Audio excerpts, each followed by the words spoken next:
So what we're going to do now is we are going to wood fill the crap out of every place that might potentially need it, and then we're going to go back and sand and smooth the entire body as preparation for finishing. So let's get it on. As preparation for this step, I bought a whole nother second thing of wood filler. Couple things to note. So you can see I have some pretty huge overhangs like here, because remember I cut the pine bigger to make sure that I didn't have any issues with alignment, and it's a good thing I did, because look at the front there. It's actually flush. So it's a good thing I had extra to work with.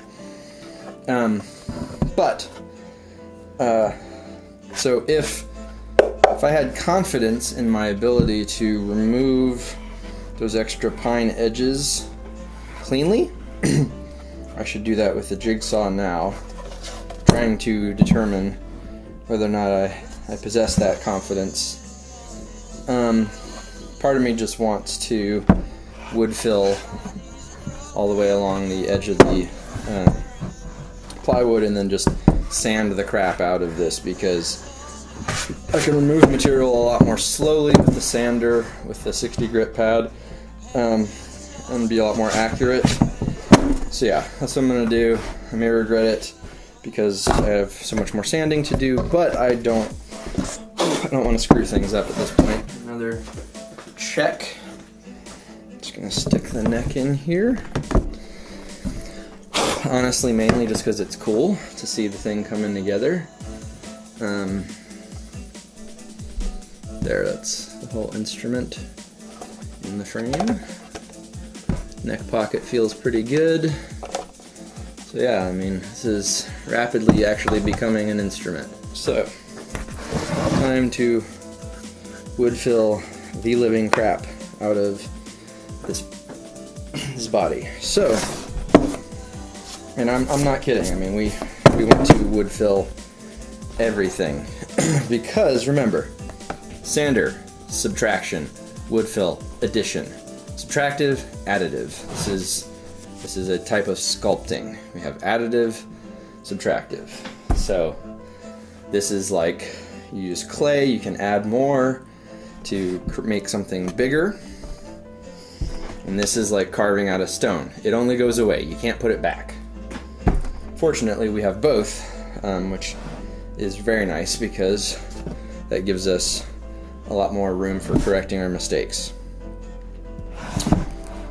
So let's get to it. So probably what's going to happen is we'll do a first pass where we just wood fill like crazy, sand everything down, and then there'll be a second pass because in the sanding we'll inevitably knock some bits of the wood filler off, or holes will appear that we didn't see at first, things like that. So I have two big things of wood filler here, and we're just gonna do it. Let's just crank it out. The biggest place to start is all these seam lines between the plywood and the rest of the body, and I mean, yes, smooth it, but don't worry. You're not trying to create a perfect edge here. You want extra that we can sand off. So just make sure that there's a lot on here. That's the main point I'm trying to make, is put a lot of wood filler all over. Because we have things like this big divot in the bevel that we're going to be reshaping that curve out of the wood filler, basically, when we go back and sand over it. So got to have a lot of material on there so that when we sand it, we're not left with holes again. I'm trying to create as perfectly smooth a surface as we possibly can. So These bevels, I'm definitely basically just going to wood fill the entire thing because my my crappy carving is not very smooth. You know, there's all these little cup skip marks all over the thing. So once again, the wood filler and the sander are much more detailed tools. It's a lot easier to not make mistakes with them and to have better results. So, you know, it's a process of refinement. Every stage you are refining and refining and refining more and more. So here we're just, you know, we're looking for any divots that we need to make sure there's extra wood filler in. And the nozzle of this thing is fighting me, and I know I'm going to use the whole deal up, use the whole rest of this bottle up, so I'm just going to hack the nozzle off. Use the jigsaw. Don't do this at home.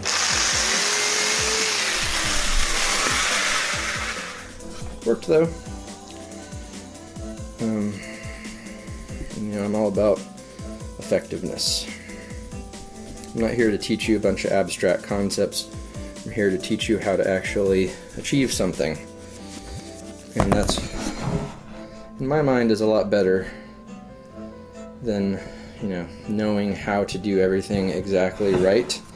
I think it's much more important to be able to know how to get to a desired end result, warts and all, because if you finish, then you can learn for next time. And so the next time you go to do the thing, you'll know more than you did, and you'll know what to look out for all the way through the process from beginning to end.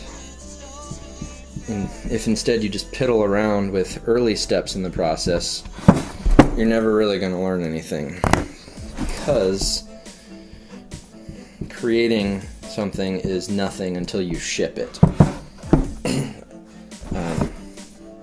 Anything up until a finished product is a process test, or just a rough sketch, work in progress. As a maker, that is not going to get you anywhere. Ship early, ship often. You need to finish things. You need to finish lots of things. You need to just make as much stuff as you can, as fast as you can, and then along the way, develop preferences, and develop methods, and develop standards.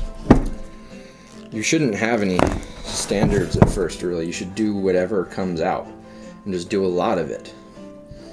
It's in evaluating the result when the project is done is where your standards should develop out of. Because until you get to that point where it's done, yeah, you can micro-evaluate steps in the process, but you're not going to have the big picture. It's great to see an amazing animated shot. Let's just use that as an example, since having gone to animation school, animation mentor, I've seen and critiqued and thought a lot about that stuff, my own work and others, and it is awesome to see one killer animated shot, and having a bunch of those isolated killer animated shots is how you're going to get a job as an animator. But if you're making your own stuff, story and the overall outcome and effect of your piece, I think, is much more important than the quality of the animation. And, you know, it's hard for me to say that because I really like great animation. But, you know, you gotta think about it as a budget, right? And oftentimes it is a budget. Either a time budget, a money budget, or both. You know, you only have so many units of budget to work with, and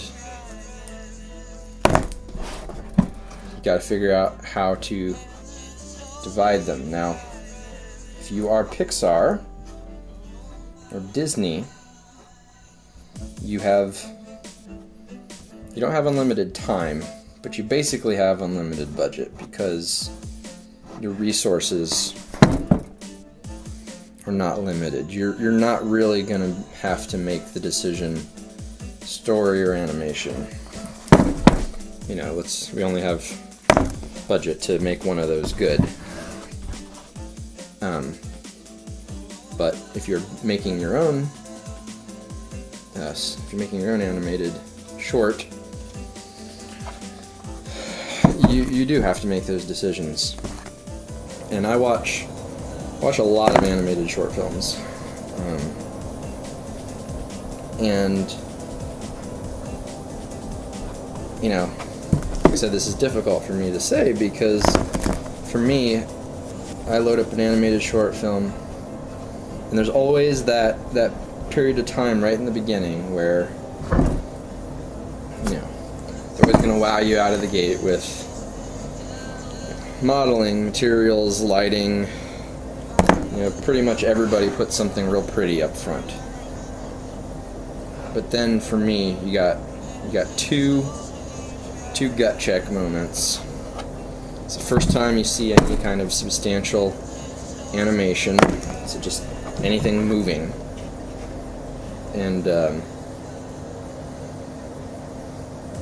that can be, you know, a dynamic simulation, or keyframed animation. But regardless, first time you see something moving, you immediately get a sense, okay, is the animation in this going to be good or not? And sometimes that first animated thing that jumps out at you will be good, and you'll be excited. Okay, maybe it'll be good. And but then the real big check is when the first time the character is animating on screen, and that's when you know. That is when you know what you're in for. And I have seen countless animated short films where, I mean, this is literally the vast majority of the ones on YouTube or wherever you can find 3D animated shorts.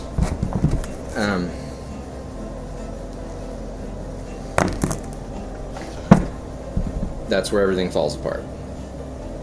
As soon as that first animated character is on screen moving, it breaks the style, breaks the illusion. Boom. Because good animation is like good acting. It's the thing that separates the hobbyists from the pros. It's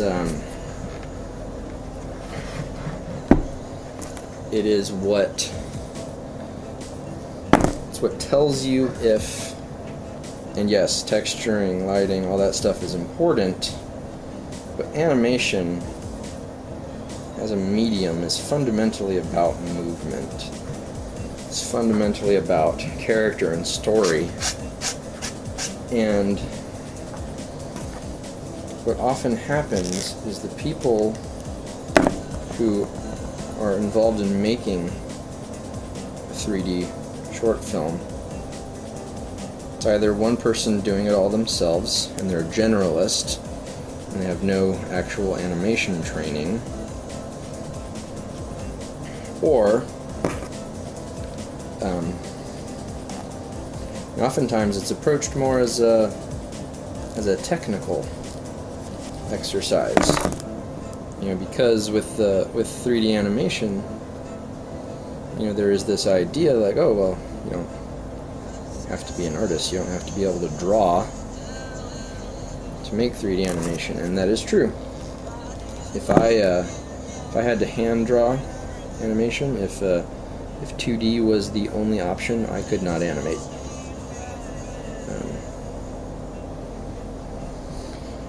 Not right now, anyways. But given enough time, I can produce 3D animation that looks pretty good. Because I went to school for it, I was trained how to do it the right way.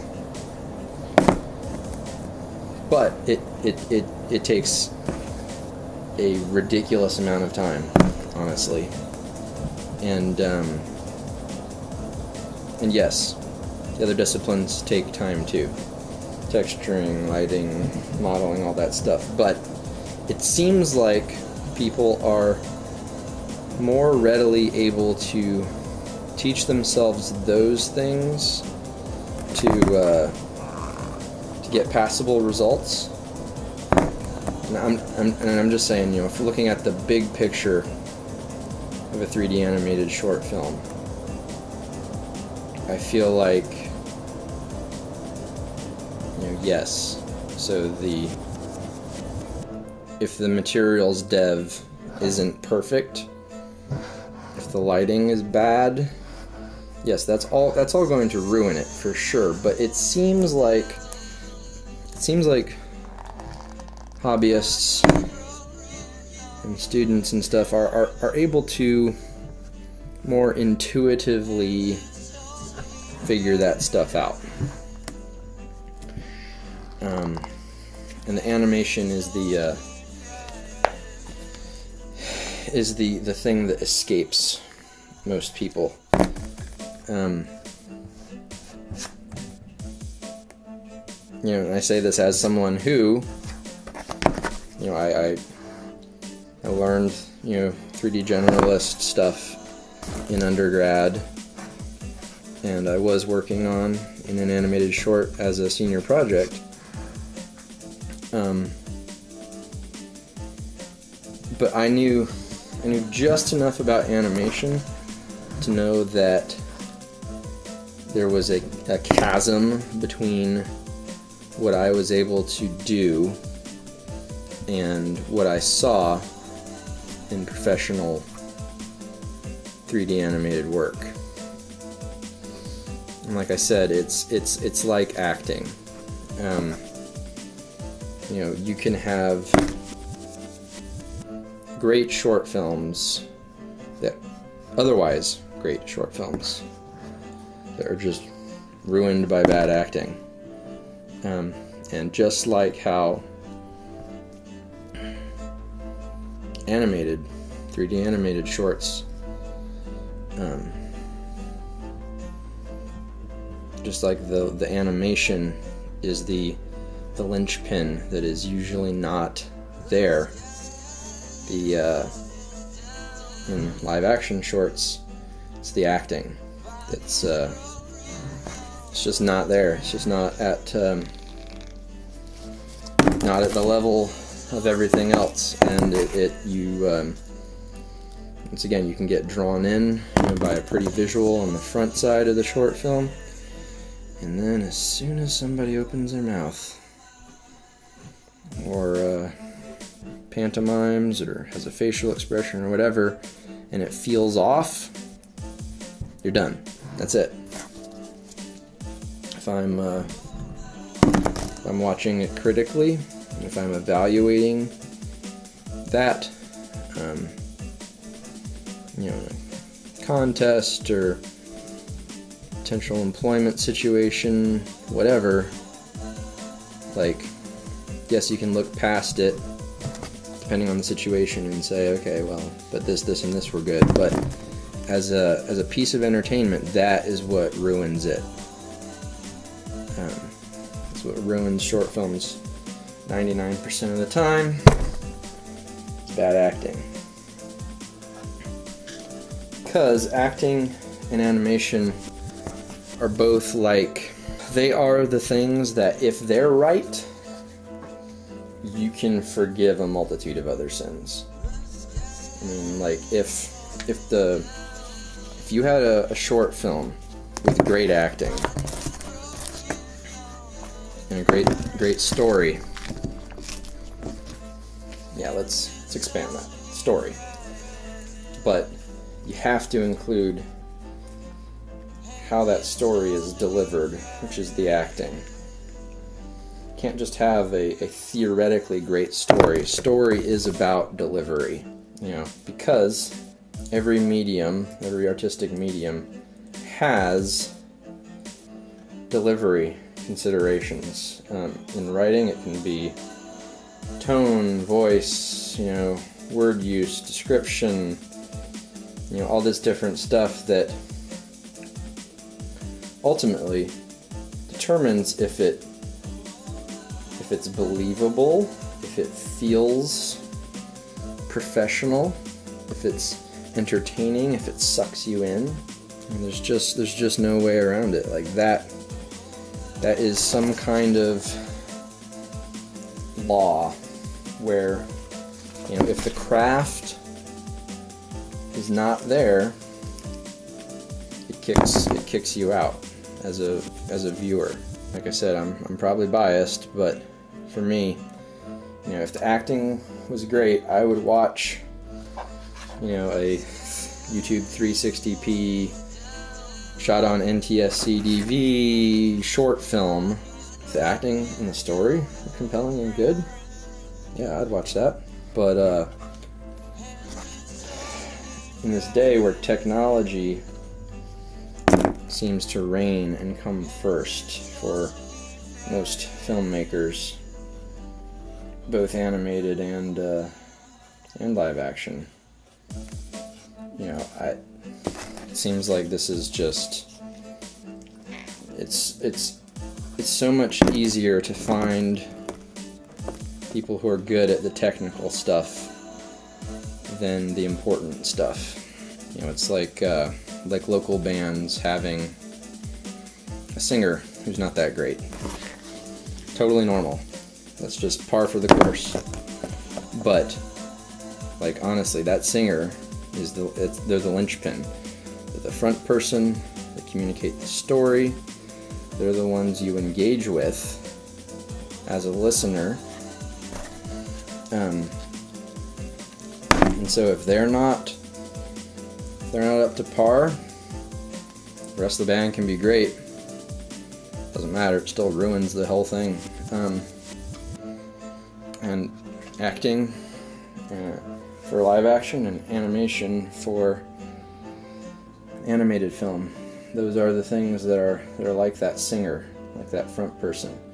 They're the make or break disciplines. So where do you put your budget?